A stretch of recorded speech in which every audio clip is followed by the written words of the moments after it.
Millennials' midlife crisis looks different from their parents' sports cars and mistresses. It's a crisis of engagement and purpose.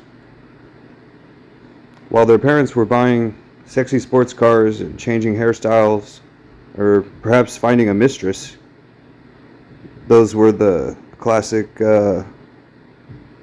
signs of a midlife crisis, at least for older, greater generations.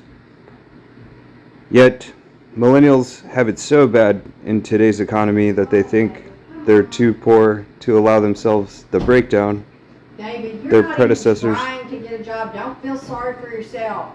You've never even been out there to try to get a job.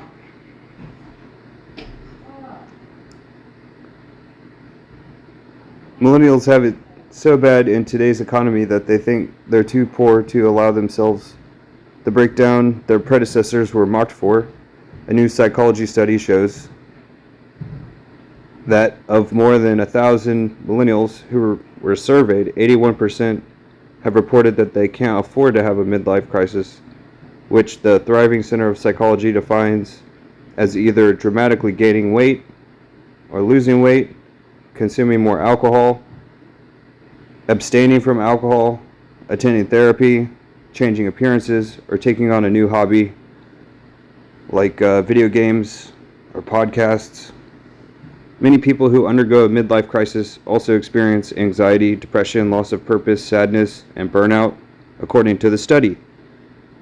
But while the midlife crisis of the baby boomer generation may have been defined by a fear of getting older or panic about major life changes, younger echo boom generations experience a different set of worries.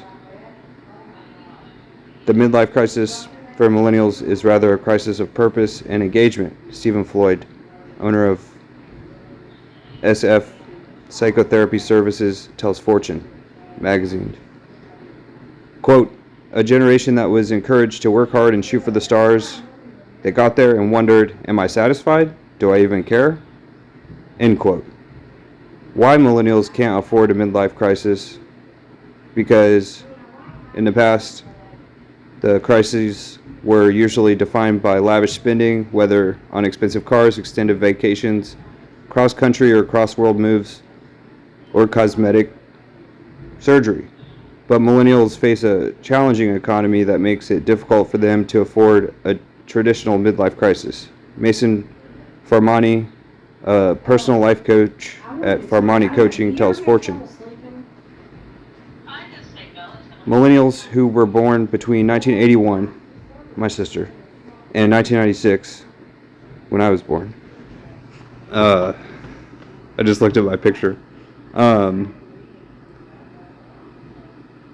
20% less than original baby boomers did at their age, Farmani says. Plus, they're burdened with student loan debt, a challenging job market, and rising housing costs, which diminish their ability to establish financial stability. End quote. Millennials are delaying all kinds of milestones, including buying homes and having kids, thanks to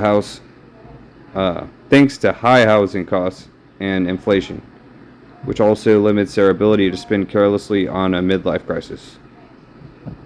However, some experts argue that it's not millennials